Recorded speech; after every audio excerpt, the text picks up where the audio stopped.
Bienvenue, j'espère que tu vas bien, que tu es heureux, heureuse, en forme, ancrée et enjouée.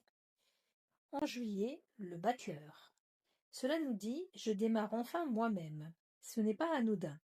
Dans le chemin de cet apprentissage, le battleur n'est pas seulement un point de départ, il est celui qui accepte de se mettre en mouvement par lui-même. Le battleur n'attend pas d'être autorisé, il n'attend pas de savoir si c'est juste ou faux, il commence parce que c'est dans sa nature. Dans ce cycle, le battleur chemine de lui-même, arcane après arcane, jusqu'à la carte du monde. Celle qui marque l'accomplissement, l'intégration, la conscience d'un cycle abouti. Mais ce chemin n'est jamais une ligne droite figée, car lorsque le battleur atteint le monde, ensuite il rencontre l'arcane du fou, le mat. Et là, le mat ne clôt pas, il réouvre. C'est là que la boucle prend tout son sens. Le mat n'est pas une fin, mais un passage. Il permet au battleur de recommencer un tour, non pas comme avant, mais depuis ce qu'il est devenu. Cette dynamique est inscrite dans la symbole même du tarot. Et elle est incarnée par le battleur avec le lemniscat, la boucle de l'infini qui est au-dessus de sa tête. Elle rappelle que le chemin n'est pas linéaire, qu'il est fait de cycles, de reprises, d'expériences intégrées.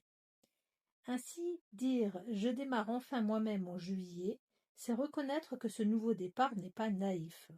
Il est nourri par tout ce qui a été traversé avant.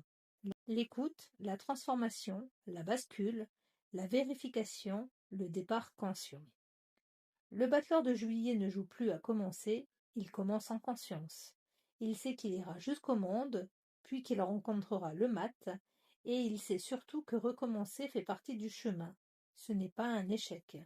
C'est pour cela que ce départ est juste, parce qu'il n'est ni une fuite, ni une répétition. C'est un commencement habité, inscrit dans le mouvement vivant de l'infini. Du coup, juillet n'est pas un redémarrage de plus, ce n'est pas aller en retente, c'est je sais où je vais, je sais pourquoi, j'y vais. Je ne veux pas pour prouver ni pour compenser, mais parce que c'est juste et que c'est le moment.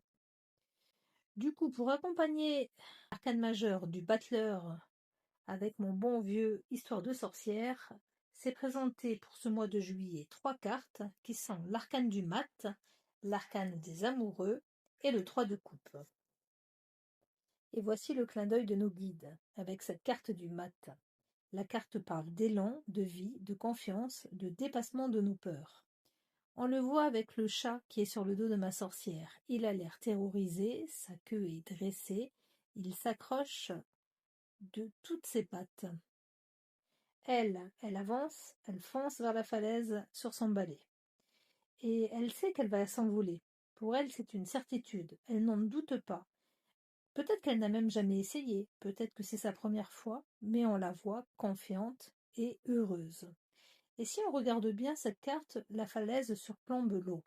Elle donne peut-être sur un océan, sur un grand lac, sur une mer. À part la possibilité de quelques rochers, en sachant qu'elle est sûre d'elle-même, qu'est-ce qu'elle risque vraiment? Le seul risque qu'elle prend en réalité, c'est le choix. Elle prend le choix d'être elle-même ici. Voici ce que nous montre cet arcane du fou. Elle prend le choix de vivre l'amour et non plus de vivre la raison. Et c'est ce que vient nous montrer l'arcane des amoureux, la deuxième carte qui accompagne mon battleur du mois de juillet. C'est d'autant plus parlant que c'est la thématique que je travaille cette semaine avec mon tarot d'Osho, le tarot de la transformation. Le choix entre la raison et le cœur. Ici, le message est très clair. Le choix ne se fait pas avec la peur. Le choix se fait avec le cœur, parce que c'est tout ce que l'on a préparé jusqu'à maintenant. On recommence donc le cycle avec le battleur, qui nous demande de prendre l'impulsion de la liberté. Les amoureux montrent que cette impulsion ne peut être juste que si elle est alignée avec ce que l'on ressent profondément. Et le 3 de coupe vient confirmer cet élan. C'est quand même la carte de la joie, de la célébration, de la connivence, du partage. Je vois également sur ma carte 3 sorcières qui nous montrent le lien entre générations, la vie qui se partage, la fête, le cœur. Juillet n'est donc pas seulement un départ, c'est un départ choisi, porté par le cœur et soutenu par la joie d'être enfin à sa place. Après l'élan de juillet, août va venir tester la solidité, en apprenant à relâcher sans s'écraser, sans force. On verra ça demain. Merci de m'avoir écouté.